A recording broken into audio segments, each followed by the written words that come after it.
आमे 7 मास काल शुणुचु 24 वर्ष भितर किछि हेइनी। आज मध्य कहले गत सरकार रे किछि हेइनी। मु तांको प्रथम जवाब रखिया को चाहूची 2000 मसीह जेतेबेले मान्यवर नवीन पट्टनायक ओडिशार दायित्व नेले सेतेबेले क्षीर उत्पादन होउथला दैनिक 20 लाख लिटर। आज 80-85 लाख लिटर क्षीर उत्पादन 4 गुण अधिका। दैनिक अंडा उत्पादन होता 20-22 लाख पर डे। आज 90 लाख रु ऊर्ध्व अंडा प्रत्येक दिन ओडिशा रे उत्पादन होउची। 2000 मसीह मात्र 1.5 लाख मेट्रिक टन माछ उत्पादन होउतला।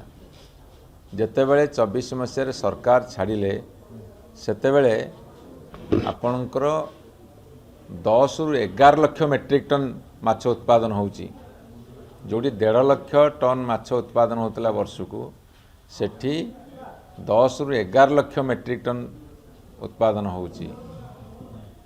एवं धान उत्पादन चाउल उत्पादन बड़का राज्य में परिणत होती। चिकेन उत्पादन रे 10 गुण बढ़ी। आपणकर